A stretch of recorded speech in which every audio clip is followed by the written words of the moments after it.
Bom dia a todos. Então, como o Paulino colocou ali, nós vamos abordar aqui um pouquinho dos pontos principais da reforma tributária e atribuir ali como está dentro do sistema, né? Como que o Everest, o Evertax está se comportando em relação a essas mudanças e os pontos principais que a gente já vem conversando aí ao longo dos treinamentos, tá? Vou compartilhar aqui a tela com vocês, só me dá um okzinho se você está vendo, Isa. Sim, já está compartilhado. Ok.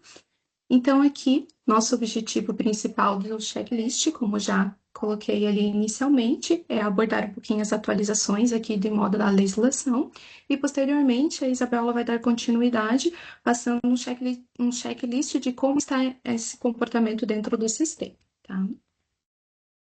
Em relação aos documentos fiscais, hoje o nosso ponto principal são as notas técnicas. Então, é por meio das notas técnicas que a gente tem ali a parametrização e indicação dentro do sistema. Até porque hoje as obrigações acessórias, basicamente, elas estão atreladas ao documento fiscal.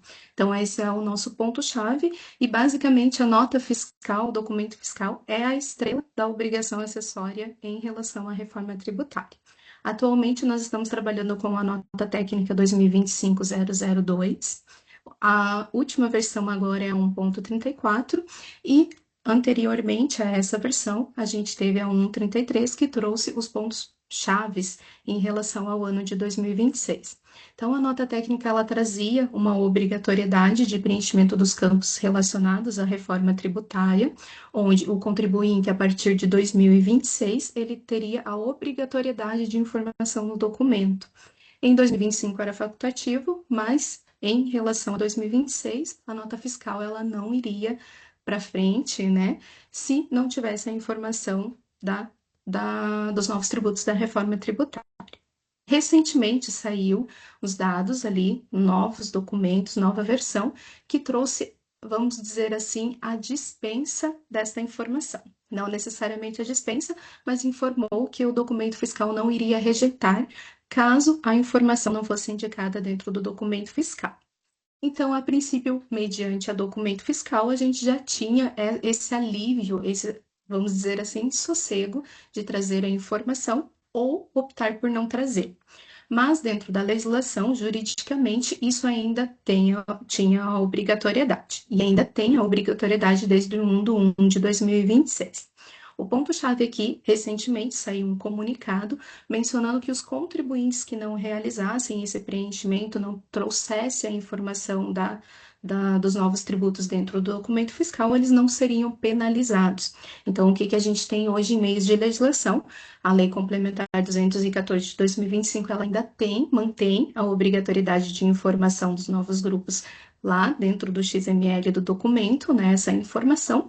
No entanto, o contribuinte, ele não está, vamos dizer assim, ele não será penalizado caso não preencha a informação desse novo grupo. Lembrando que essa dispensa, entre aspas, né, porque ele não é uma dispensa, mas essa ausência de penalidade e fiscalização, ela ocorre apenas a partir do momento em que ela for regulamentada. Então, essa regulamentação ela vai acontecer como se fosse um acordo entre a Receita Federal e o Comitê Gestor do IBS, e após essa regulamentação, a gente tem um prazo ali de 3 meses para adequação até a efetiva obrigatoriedade. Quando vinha essa obrigatoriedade, o contribuinte ele já pode sofrer fiscalização, bem como penalidades relacionadas ali na Lei Complementar 227 de 2026, que saiu agora recentemente, tá? A princípio, também a gente tem essa ausência ali de penalidades em relação também à DI. Então, a gente tem a obrigatoriedade de informação ali do Seclesтрib dentro da DI, mas também, caso esse preenchimento não seja realizado, o contribuinte ele não será penalizado por esta ausência, mediante um comunicado que saiu também na parte do Siscomex. Tá? Isso é bastante importante a gente reforçar, porque o contribuinte ali, ele, embora não seja penalizado pela ausência, hoje a gente vê bastante informação de contribuintes, principalmente os clientes, né, dos contribuintes e fornecedores exigem o documento já com nova tributação, os novos grupos. Além do mais, também, logo que vira a obrigatoriedade, o contribuinte já tem que estar preparado para a informação correta. Então, ainda que não sofra penalidades, nós sempre indicamos que as informações se mantenham dentro do documento. Mesma situação ocorre com a nota fiscal de serviço eletrônica. Então, hoje a gente tem duas notas técnicas, a 004 de 2025 e a 005 de 2025. A 05 de 2025 ainda não está implementada, lá ocorre uma implementação futura, onde ela traz ali, dentro da nota fiscal de serviço, a emissão para locação, cessão de direitos e também para bens intangíveis. Então, nesse caso em específico, ainda vai ser regulamentada e possivelmente a emissão do documento vai ser por meio da nota fiscal de serviço. Atualmente, a gente trabalha com a nota técnica 004 de 2025. Então, toda a parametrização, a estrutura, as informações estão dentro deste documento, tá? Lembrando aqui, na nota fiscal de serviço, nós temos a indicação ali de ambiente teste foi liberado apenas no mês 12 mesmo, ali no 10 do mês 12 do ano passado, e esse ambiente teste ainda está sendo realizado. Muito tem ali visto que alguns ambientes, algumas prefeituras não liberaram ainda ambiente de homologação para que sejam realizados os testes, e algumas prefeituras ainda estão se adaptando nessa transmissão de informação para o ambiente nacional, tá? Também temos a ausência de penalidades em relação à nota fiscal de serviço, caso o campo não seja preenchido ali até esta regulamentação que vai acontecer. Recentemente, nós temos aí um fator importante, que é a apuração assistida. Essa apuração assistida, o contribuinte ele já consegue visualizar tanto o débito quanto o crédito das suas aquisições. Então, o responsável pela empresa, ali, o CPF responsável pela empresa, ele já pode fazer essa consulta e ter toda a informação relacionada à apuração já dos documentos que vão não, né? Que foram recebidos e os documentos que serão emitidos ou que já foram emitidos ali dentro. Lembrando que dentro da apuração assistida, você também, como usuário ali responsável da empresa, você pode repassar também a responsabilidade da empresa para um outro CPF ali dentro. Eu já coloco no chat aqui o link certinho para quem quiser já realizar esse teste, visualizar já os documentos e também a calculadora, tá? Agora eu vou passar aqui para para Isabel, para ela já ir indicando ali as principais informações dentro do Everest e os principais pontos, tá? Bom dia, pessoal. Bianca, você me avisa se já estiver olhando a tela? Tá tudo certinho. Tá bom. Então, vamos começar falando do EverTax. Então, o EverTax, ele é o nosso aplicativo de inteligência tributária, onde vai estar as regras, o cadastro das regras dos impostos da reforma tributária. Então, como que é utilizado o EverTax, né? Qual que é a lógica aqui do preenchimento das informações? Os campos com asterisco do lado são os campos de preenchimento obrigatório. Então, esses são os parâmetros que precisam ser preenchidos para que, quando for emitida uma pré-nota, o sistema consiga localizar uma regra fiscal. Então, assim, hoje existe então duas formas, dois tipos de regras fiscais dentro do Everest, né? A regra fiscal dos tributos atuais, que continua lá dentro do cadastro do SIS, e as regras fiscais dos tributos da reforma tributária, que vai ficar aqui no portal do EverTax. Então, um não se mistura com o outro, tá? Então, são dois cadastros diferentes para os tributos diferentes. Então, quando a gente for lançar uma pré-nota, o sistema vai fazer as duas verificações. Vai verificar se existe uma regra fiscal lá dos tributos atuais, ICMS, PIS/COFINS, lá dentro do Everest, e verificar se para os tributos da reforma existe aqui configurado dentro do EverTax. Então, aqui nos parâmetros aqui de cenários, a gente tem vários campos que precisam ser preenchidos como obrigatório, e também temos os campos que eles são opcionais, que no caso é o NCM, produto, UF, destino e município. Esses campos, eles só devem ser preenchidos caso o NCM ou item ou o UF município tenha uma tributação diferente. Então, assim, vamos pegar um exemplo, que uma NCM de alimento tem uma CST ou uma e uma C-Class diferente de uma tributação integral, então eu vou cadastrar uma regra fiscal para esse. Se a minha NCM lá, uma NCM de bebidas, por exemplo, tem uma tributação integral, eu não vou precisar cadastrar uma regra específica para ele, porque aqui dentro do EverTax a gente já disponibilizou algumas regras como padrão dentro do sistema. Então, vocês vão perceber que, por exemplo, para regra, para regra de tributação integral, já existe uma regra cadastrada. Então, não precisa especificamente criar para a mesma CST e C-Class uma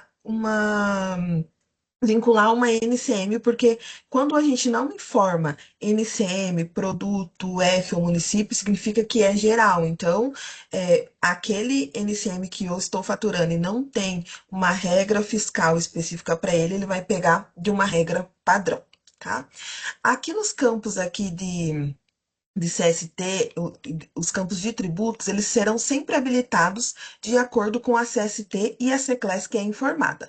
Então, nesse caso, por exemplo, da CST 00 com a C-Class com final aqui 01, ele não habilitou nenhum campo porque eu não preciso informar percentual de redução, por exemplo. Mas quando a gente informa aqui uma CST de alíquota reduzida, veja que ele já habilitou aqui o campo percentual de redução de alíquota e também já preencheu aqui como sugestão o 100% que é de acordo com a tabela lá da Cefaz. Então, aqui dentro do EverTax, tanto no EverTax quanto dentro do Everest, a gente sempre está trabalhando com aquela tabela que a Cefaz disponibilizou com as CSTs e CCLES, e lá ela indica quais campos, quais CSTs e CCLES têm percentual de redução, qual vai ter diferimento. Então, a lógica que a gente deixou aqui dentro do EverTax é sempre habilitar esses campos de acordo com a tabela que a Cefaz ali disponibilizou para facilitar ali também o entendimento do usuário e não causar uma rejeição ali futura. Aqui no campo, deixa eu demonstrar também uma aqui, tributação monofásica, por exemplo, né? Então, quando a gente preenche um campo, um CST Class que tem tributação monofásica, veja que ele já habilita aqui também o grupo tributação monofásica. Então, sempre os impostos ali vão habilitar de acordo com a CST e a C-Class. Aqui no imposto seletivo, vão perceber que não tem nenhuma CST ainda vinculada, porque a Cefaz ela tinha disponibilizado, né, a tabela de CST do imposto seletivo, mas ela acabou tirando do ar. Então, quando ela voltar a disponibilizar essa tabela, a gente vai preencher aqui novamente essas informações.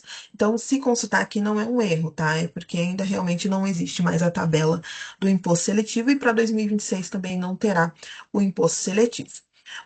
Sobre as alíquotas. Então, na tributação integral, aqui, vocês perceberam que não tem o campo para eu informar qual que seria a minha alíquota do IBS e do CBS. Porque a gente tem aqui ó, a tela de alíquotas.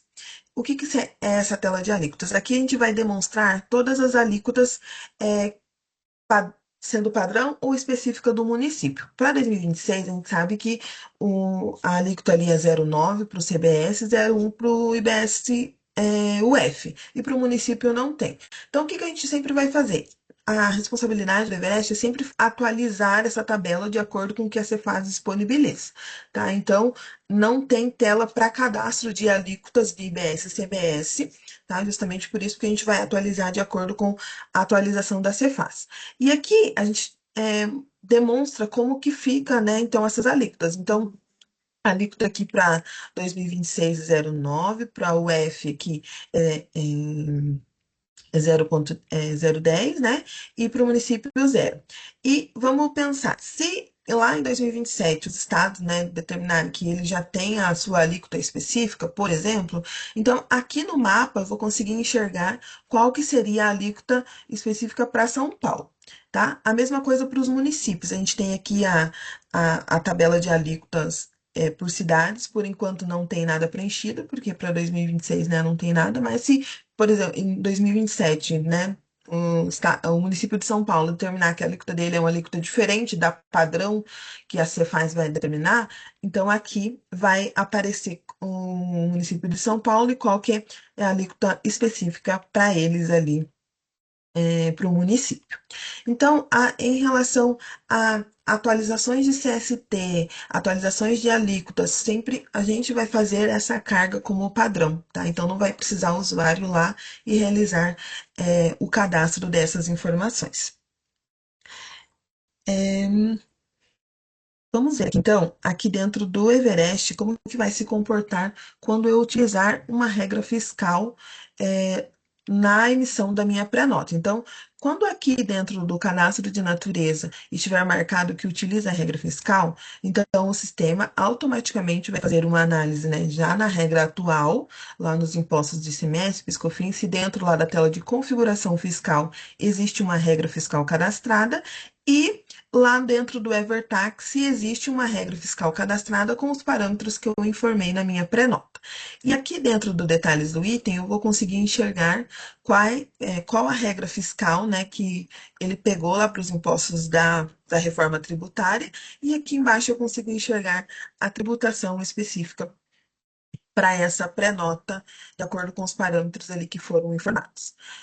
Se a natureza fiscal não utilizar uma regra fiscal, então, da mesma forma como já é feito hoje, vai precisar preencher manualmente os impostos aqui na tela do detalhes do item. Então, foi criada essa aba aqui, Reforma Tributária, onde o usuário vai preencher manualmente as informações dos impostos da reforma. Aqui a lógica também é parecida com a lá do EverTax, tá? Então, cada campo ele vai habilitar de acordo com a CST e CECLES. Então, por exemplo, nesse caso aqui, né, habilitou o percentual do IBS, a gente já sugeriu qual é o percentual aqui do IBS e UF, e já fez o cálculo aqui também. Se eu mudo aqui a minha CST e a minha CECLES, percebam que ele já habilitou aqui outros campos diferentes. Então, para todas as abas aqui, sempre vai habilitar de acordo com a CST e a CECLES que eu estou informando. Vamos colocar aqui, por exemplo, uma tributação monofásica. Então, veja que aqui agora ele já habilitou aqui os campos referentes à tributação monofásica para preenchimento, tá? Então, quando utiliza a regra fiscal, o sistema vai preencher automaticamente, de acordo com o que está configurado no EverTax, e quando não utiliza a regra fiscal, o usuário vai precisar preencher aqui as informações na aba Reforma Tributária. Tá? Importante que para as notas de devolução, a gente orienta a não preencher ou a opção para utilizar regra fiscal, tá? Isso porque uma nota de devolução, a gente tem que sempre considerar os impostos que, né, de acordo com a emissão lá que foi feita. Então, no caso de uma nota que foi emitida, por exemplo, sem os impostos da reforma, e eu estivesse marcado com utiliza a regra fiscal, eu teria que ir lá e cadastrar, né, uma regra fiscal específica para devolução, ao invés do sistema pegar os impostos que foram de acordo com a emissão. Então, sempre para devolução, a gente orienta a não utilizar a opção de regra fiscal e deixar que o sistema preencha as informações de acordo com a nota de origem. Falando agora um pouco de notas de entrada, tá? Então, na tela de notas recebidas, então, na aba Detalhes também, quando a nota então for lançada manualmente, né, direto na tela de manutenção de notas recebidas, temos também aqui a aba Reforma, para que o usuário preencha as informações ali de acordo com a tributação que veio na nota do fornecedor. Quando a nota entra pelo monitor, também vai ter, até na tela ali de detalhes, vai ter os impostos da reforma tributária. Deixa eu só um pouquinho aqui abrir.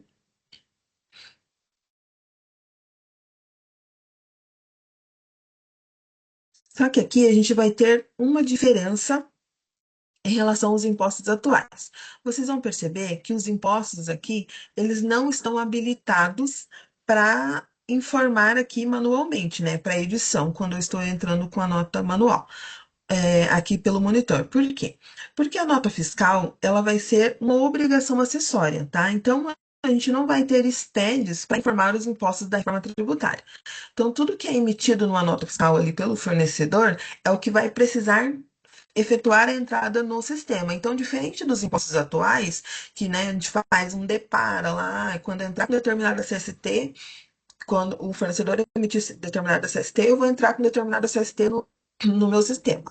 Não, com os impostos da reforma, então, como tudo vai dar direito a crédito, então a gente precisa efetuar a entrada de acordo com a emissão do próprio fornecedor, porque a gente, depois essa nota ela é uma obrigação que vai lá para a apuração assistida que a Bianca comentou ali. Então, tudo que é emitido ali pelo fornecedor ou é emitido por vocês ali, né, uma emissão de venda ali ou sempre vai cair lá dentro da apuração assistida e onde você vai conseguir ver qual é o imposto que você vai pagar. Então, por isso que não dá para editar essa nota na entrada. Então, caso o fornecedor emitiu uma nota errada, vai ter que entrar em contato com ele para verificar qual que é a forma que ele vai fazer essa correção dessa nota. Se ele vai emitir uma nova nota, se ele vai emitir uma nota de débito e crédito, porque agora a Cefaz ela disponibilizou, né, tipos diferentes de nota fiscal, além do normal, ali da nota complementar, existe a nota de débito e crédito. Então, daí precisa entrar em contato com o fornecedor para verificar como que ele vai fazer essa correção dessa nota, tá? Para os conhecimentos de frete, também temos a aba aqui dos impostos da reforma tributária e vai funcionar da mesma forma das demais telas, tá? Cada campo será habilitado de acordo com a CST e a CECLES informada.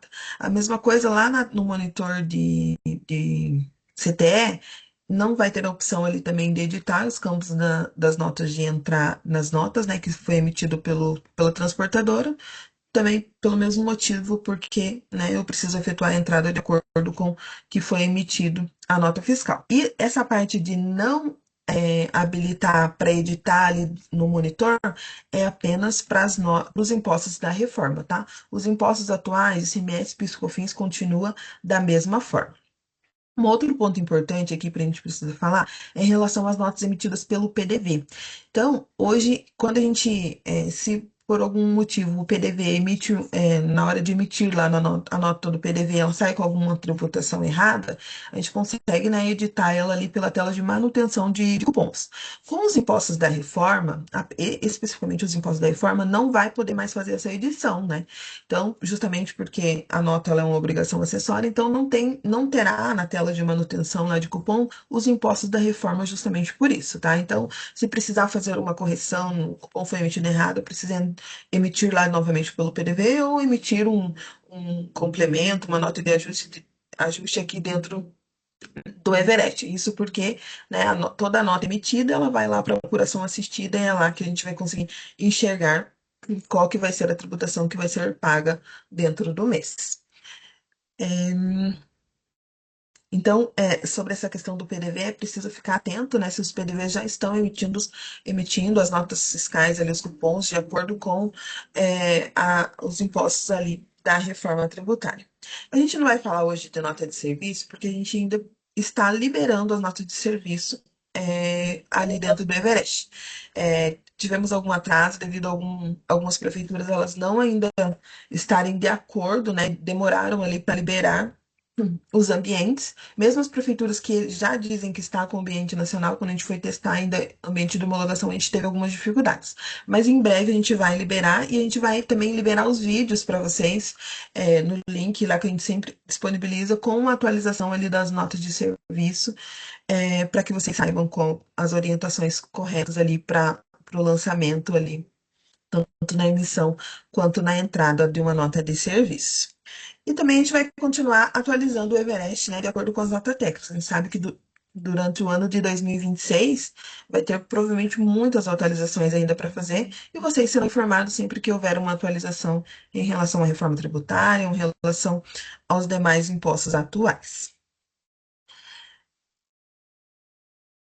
E agora a gente vai liberar ali vocês para tirarem dúvidas. Isso, ó, já tendo uma mãozinha levantada aqui. Vou liberar aqui para Priscila fazer a pergunta. Bem, pode liberar o teu microfone, Priscila, pode fazer a Ai, pergunta. eu me sinto presa com o meu microfone fechado. Eu queria perguntar, Isa, se tem um manualzinho, eu acho que você disse que tem, né, obviamente, que pudesse repassar, que indicasse assim qual é a AST dos itens, né? Para a gente saber. Eu não sei se já vem com na verdade, como cada estado tem a sua alíquota, né? Ali, por exemplo, no Everest, quando você marcar para não utilizar a regra fiscal, a gente vai ter que saber o percentual do estado, né? Para poder Assim, preencher. Pode falar. aham. É, por enquanto, não tem alíquota específica para cada estado, tá? É uma alíquota geral. E quando a gente está efetuando a entrada ali dentro do Everest, quando é feito o manual, a gente já está sugerindo a alíquota que é determinada para 2026, tá? Isso a gente vai fazer para os demais anos também, tá? Tá. Beleza. Que, na verdade, o que modifica é a CST do item, ou seja, a situação dele, que vai indicar qual que vai ser o IBS e CBS, né? Isso Sempre mesmo. ligado a CST. Tá. Agora uma pergunta que eu acho que é um pouco mais ampla, né? Porque a gente sabe que hoje os estados existe uma briga fiscal na parte do ICMS, né? Cada estado aí tem um percentual, né? E alguns maiores que os outros. E essa definição ainda, provavelmente está tudo como teste, tudo com uma geral, mas provavelmente isso vai ser diferente entre os estados ainda, né? Provavelmente não vai ter muita briga com relação a isso, né? A intenção da reforma tributária é não existir nessa guerra fiscal. Então, toda a parte da tributação, ela é sempre considerada no destino, diferente dos impostos atuais, né? Que a gente tem que sempre olhar o estado que está emitindo e qual é o estado de destino. Com a reforma tributária, sempre a tributação vai ser no destino. Então, a intenção é não existir mais essa guerra fiscal entre os estados, né? Tá, porque aí hoje, como tem a diferença, aí faz o cálculo da diferença entre o estado de destino e origem, né? Isso, aham. Tá. Outra coisa que você falou que me chamou a atenção é que tudo vai gerar crédito. Isso. Isso mesmo. E, mas, assim, hoje nem tudo gera crédito, né? Por que que teve essa alteração de tudo gerar crédito? Sabe? Tipo, conceitualmente, tô perguntando porque realmente me chamou a atenção isso que você falou. Tá. Bianca, se você quiser complementar, né? Quero. Então, eu só vou voltar um pouquinho ali no que a Isa estava confirmando e você questionando. Hoje, a guerra fiscal ela ocorre muito pela concessão de regimes especiais e tributação reduzida. Então, além da alíquota interna, que cada UF tem a sua, e cada mercadoria, às vezes, tem uma alíquota diferente. Então, a gente tem uma alíquota geral, por exemplo, de 20, 22% interna, e mercadorias específicas que vão ali de 12, 7, 4%, conforme a UF. Além disso, a gente tem redução de base de cálculo, redução de concessão de crédito presumido, outros benefícios fiscais. A alíquota hoje também tem a interestadual, que vai ser 4, 7 ou 12, a depender da UF de origem. Então, basicamente, a reforma tributária ela é para extinguir toda essa confusão, vamos usar assim, de tributação, em relação a você tentar amenizar para determinados produtos, aumentar para outros, uma UF tem um benefício, outra UF tem outro benefício. Então, como a Isa bem colocou ali, a parte que fala da alíquota em relação à reforma tributária, que hoje todo o valor ele vai ser devido para destino. A gente não vai ter mais essa concessão de benefício fiscal, regime especial. Então, a reforma tributária é para extinguir toda essa concessão, exceto as hipóteses que foram já regulamentadas, que são os conhecidos regimes diferenciados e regimes específicos, que é para poder manter a carga tributária que tem hoje em determinados setores.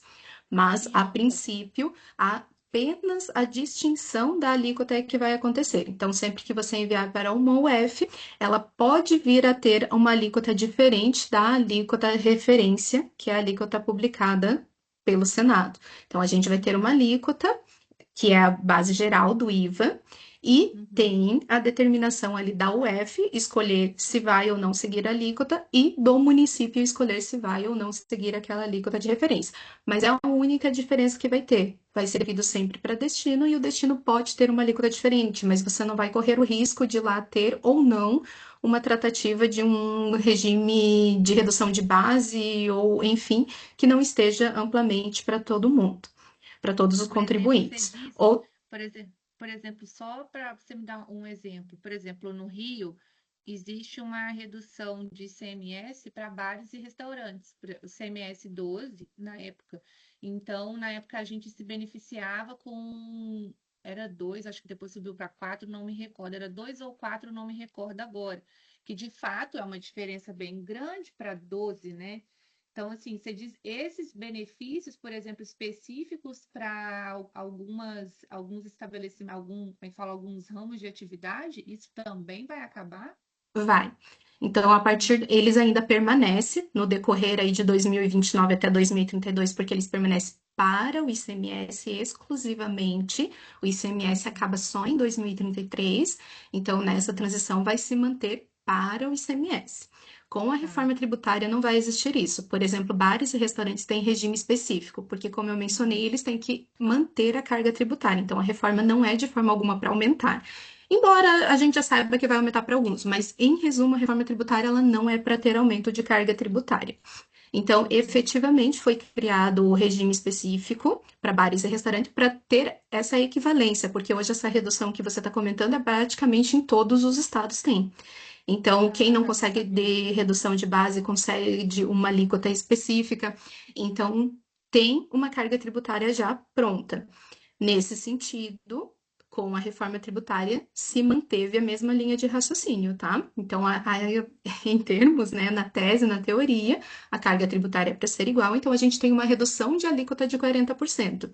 Só que o que acontece? Essa redução que a gente vai falar independe se eu estou aqui no Paraná, se eu estou no Amazonas, se eu estou no Sudeste, independentemente vai ser igual para todo mundo. Então, a redução vai ser a mesma. Não vai existir uma redução para o Paraná que vai reduzir a 4, São Paulo vai reduzir a 7, o Nordeste vai reduzir a 12, alguma coisa nesse ponto. Então, esse é o ponto da reforma tributária, que ela quer extinguir esses regimes que são concedidos por setores, tá? Tá.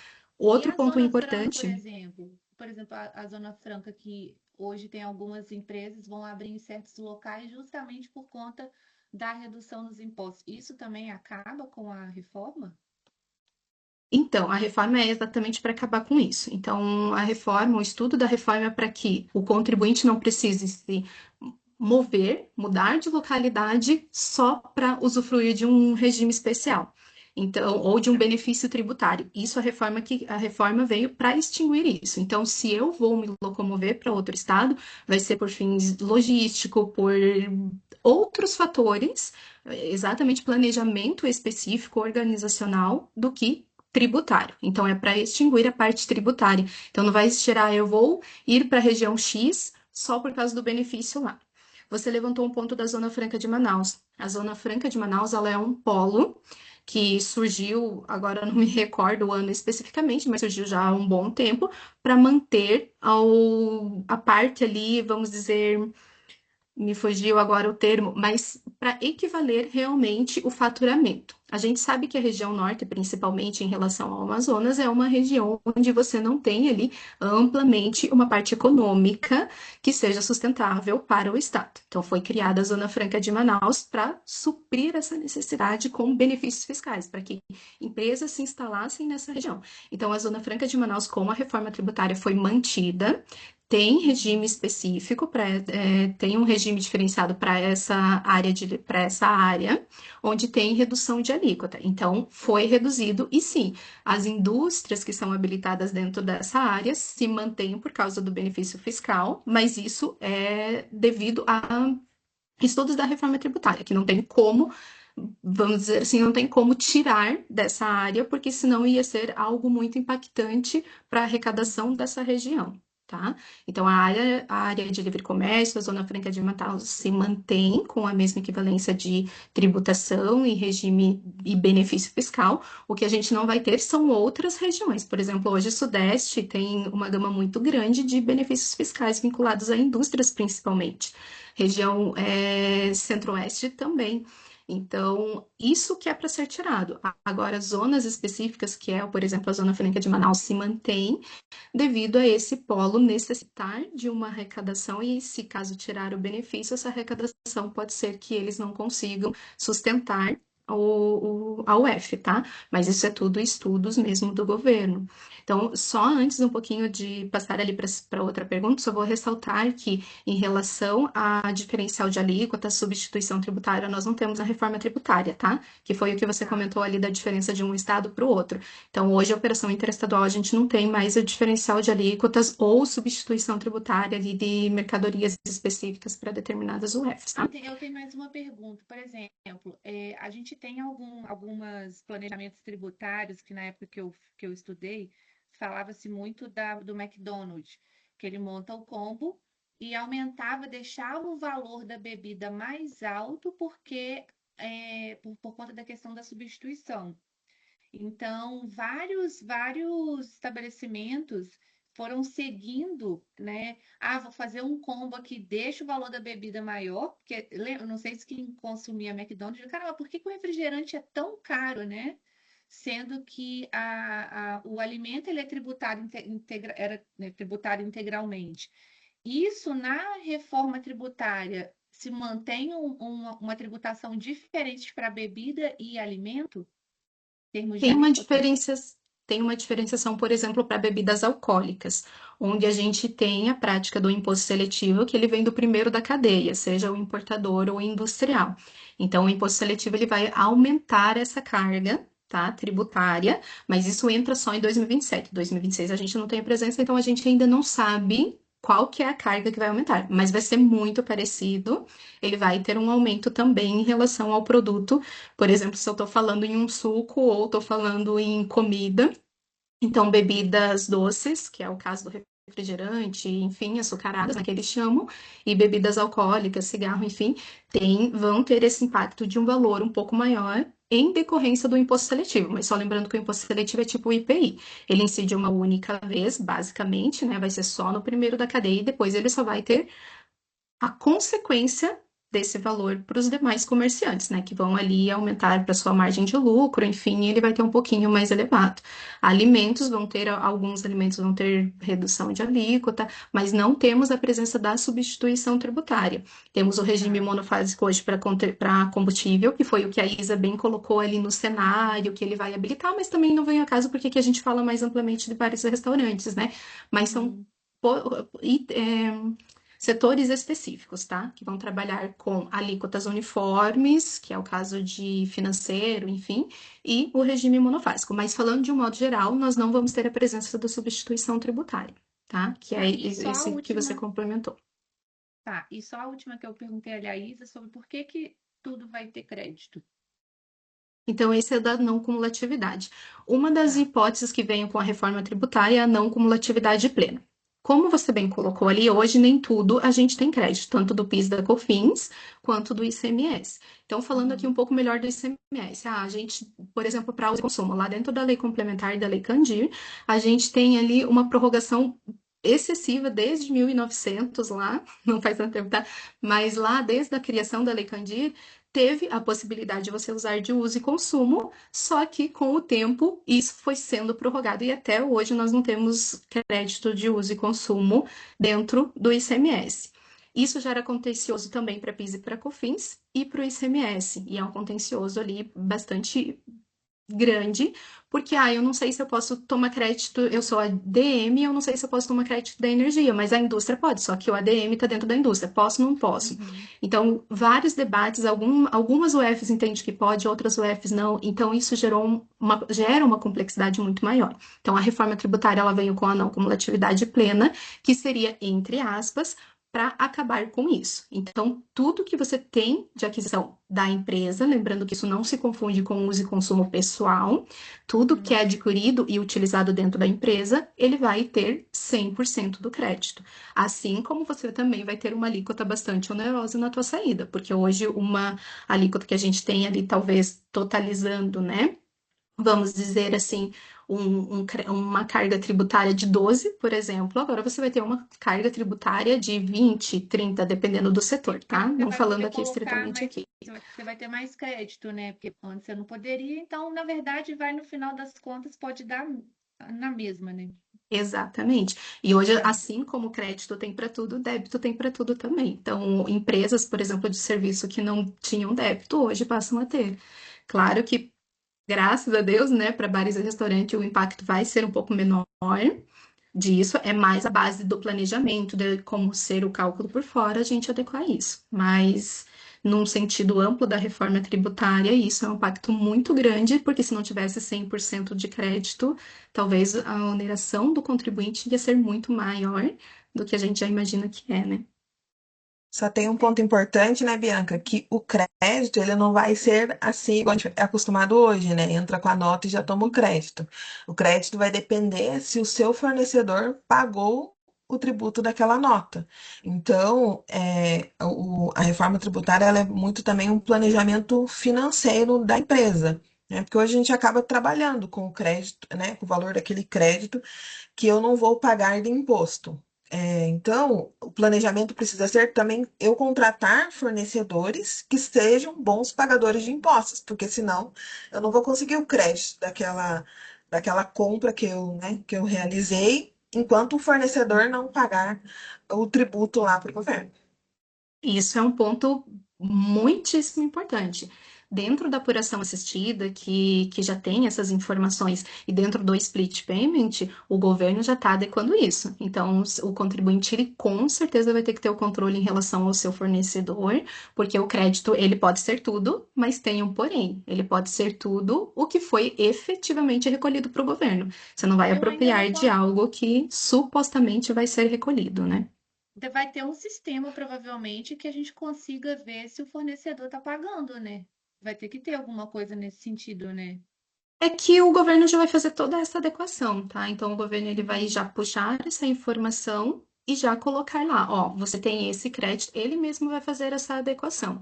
Então eu já verifiquei que o teu fornecedor é X, gerou esse débito e já vou tirar. Com o split payment ele já vai tirar na hora do pagamento. O próprio governo vai tirar esse valor. Então ele tira o valor e ele já joga para apuração. Então o governo mesmo, a princípio, né, se tudo der certo, ele mesmo vai fazer esse controle. Nós aqui, como sistema, obviamente, né, Isa, nós vamos preparar, vamos ter aqui todo o cenário para validação das informações, mas o governo já vai ter toda essa base preparada, porque o intuito da reforma tributária é extinguir as obrigações acessórias que a gente tem hoje, por exemplo, GIA, DAM, que cada UF tem uma, cada município tem um tipo, SPED, então isso não é mais para servir como controle da reforma tributária, é tudo dentro do governo e ele que vai disponibilizar essa obrigação acessória. A única obrigação que a gente tem que se preocupar é o documento fiscal. A Isa bem colocou ali na parte que ela estava explicando sobre a não possibilidade de você modificar as informações dentro do Everest. Isso é um ponto muito importante porque o documento ele tem que estar com a informação precisa. Aqui, ó, no Evertax, vocês vão ter que trazer a regra fiscal corretamente, verificar se a informação está puxando correta no XML, porque é ele que vai trazer todo esse parâmetro para vocês dentro desse controle do governo, tá? Ou- Então, esse momento aqui é o momento de vocês cadastrarem corretamente as regras fiscais, ou se forem fazer manual lá dentro do Everest, verificar certinho se o CST, se a Class Trib está puxando corretamente, se os dados relacionados aos grupos daquele CST e Class Trib estão corretamente indicados. Então, é uma análise também do contribuinte, porque a chave, o ponto principal é o documento fiscal. Tá. Eu tinha mais uma Beleza? pergunta, mas tem alguém com a mão levantada aí, não sei quem vai falar. Eu vou prender você de novo, Priscila. Depois eu, Tá. eu libero, tá? Pera só um pouquinho. Vou liberar o Valdomiro aqui. Valdomiro, pode abrir o microfone e perguntar.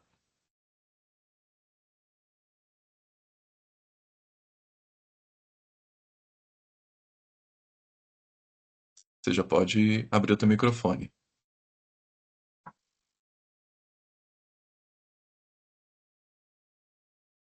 Alô? Acredito que ele não tá. Qualquer coisa a gente É, volta ali.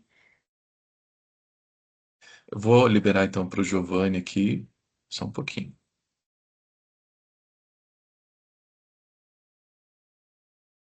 Giovanni, pode liberar o seu microfone, se quiser perguntar.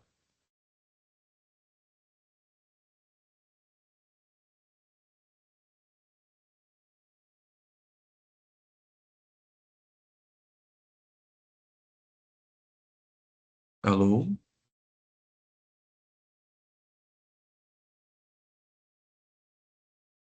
Está conseguindo liberar o teu microfone? Qualquer coisa, escreve no chat. Isso que eu ia comentar, que daí a gente lê aqui para todos. Não conseguiu. Tá, escreve aí, pode, a gente espera, não tem problema. Valdomiro é a mesma coisa, caso não tenha conseguido liberar, pode escrever aqui no chat, viu? Então, enquanto isso, eu vou levantar só um ponto importante também que a Isa estava comentando, né? Esses campos aqui que não estão como obrigatórios dentro do EverTax, o preenchimento ele é exclusivamente para quando você tiver alguma exceção. Então, a gente também tem bastante ponto, né, Isa, que alguns já estão informando ali, por exemplo, o F de destino, município de destino, mas nesse momento não precisa, porque a gente não tem exceção exclusiva para municípios ou para UFs, então o sistema não precisa puxar essa exceção. Ressalvo, claro, os casos que vocês enviam para a Zona Franca de Manaus ou área de livre comércio, que é onde tem a exceção, tá? Então, é um ponto bastante importante ali para considerar, até para não precisar, não necessitar, né, ficar criando uma regra ali para cada UF, para cada município. Isso mesmo, trabalhar os campos que não são obrigatórios apenas na exceção. Isso aproveitando que o Giovanni está escrevendo a dúvida dele também. Quem quiser, já pode deixar aí no chat, aproveitar. Se quiser, a gente pode fazer uma tentativa levantando a mão também para liberar aqui. Olha, ele mandou aqui para gente. Você quer ler ali, Bianca? Uhum. Nossa empresa tem 2 TDD, que são os regimes especiais de Santa Catarina, um deles para vinho e outro para alimentos. Ah, tá, acho que não terminou. Ah, não, aqui. Esses benefícios tendem a ser extinguidos? Sim. Então, o TD, ele é um grande, vamos dizer assim, problema para os outros UFs, tá?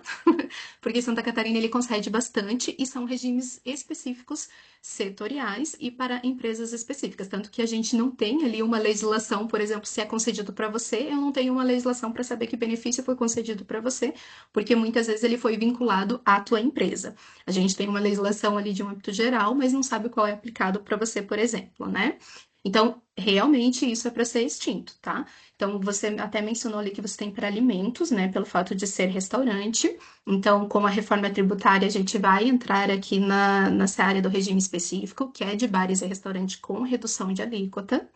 E em relação ao vinho que você colocou aqui, se for um benefício exclusivo para bebidas alcoólicas ou exclusivamente para vinhos, ele realmente em 2033 ele vai acabar. E nessa transição aqui da reforma tributária, você só vai utilizar para o ICMS, tá?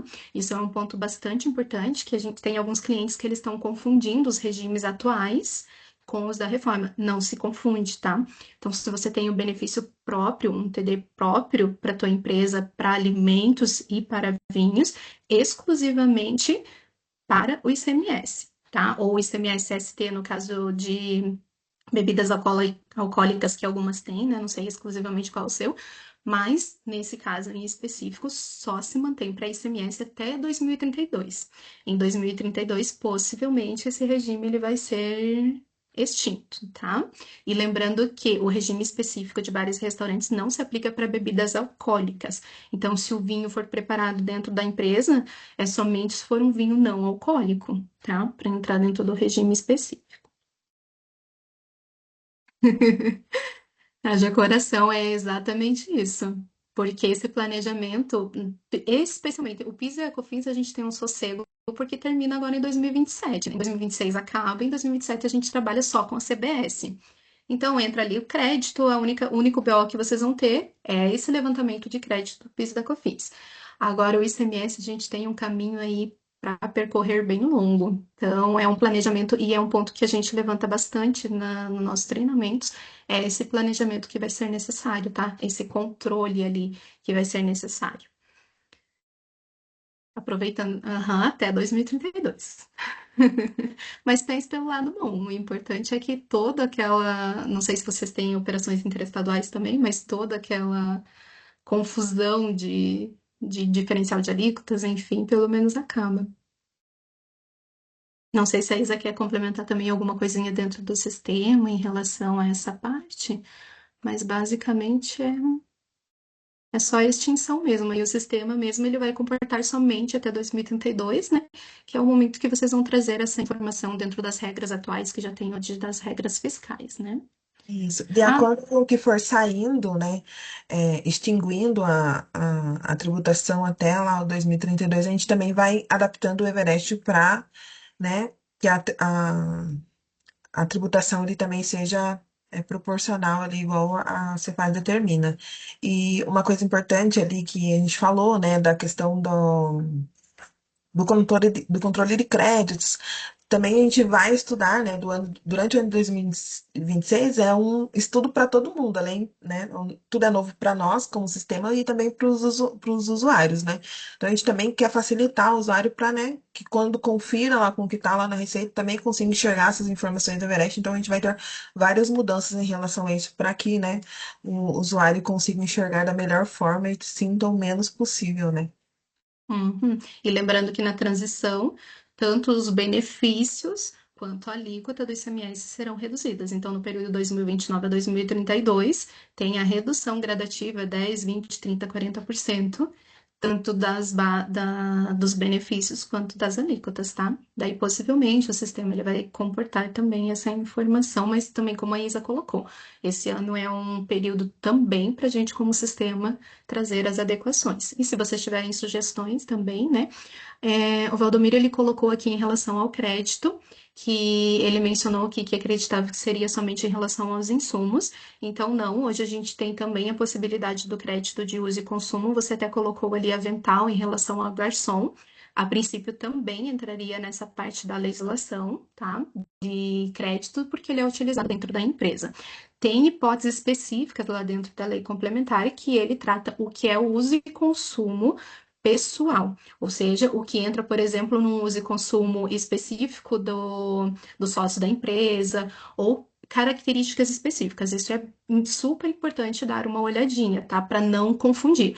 Mas até o que é um uso e consumo, ou até, por exemplo, que nem você colocou o avental, ele, querendo ou não, é um produto ali que é necessário para a atividade da empresa, né? Porque é dentro da ramificação ali, da atividade. Então, ele teria também essa possibilidade.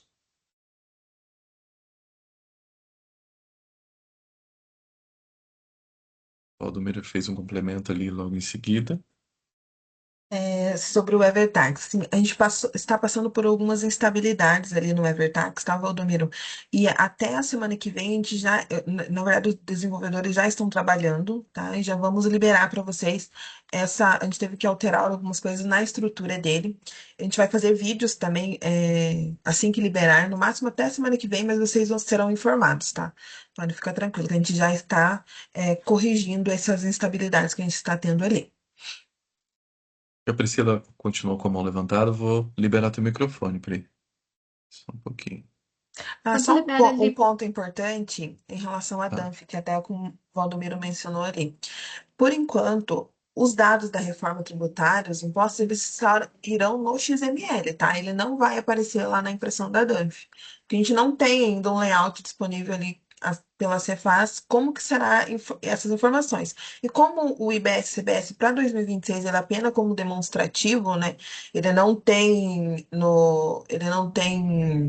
impacto no resultado, no valor final da nota, então é apenas no XML, tá?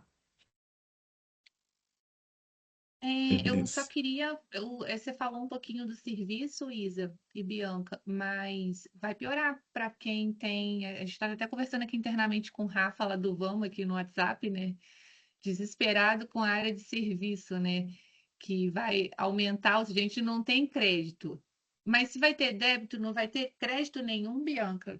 Eu acho que não tem. vai, tipo, dar uma melhorada, que também senão vai aumentar a nossa carga tributária, né? Para serviço tem, só que na minha concepção, isso de uma forma sem levantar planejamento, tá? Então, os clientes aí, se eles quiserem compartilhar com a gente essa informação é bem importante. Mas serviço, por exemplo, ó, eu, como uma prestadora de serviço, eu tenho meu débito, só que o meu crédito ele é muito inferior ao meu débito. Por quê? Porque eu quase não tenho, para prestar o meu serviço, eu quase não tenho aquisições.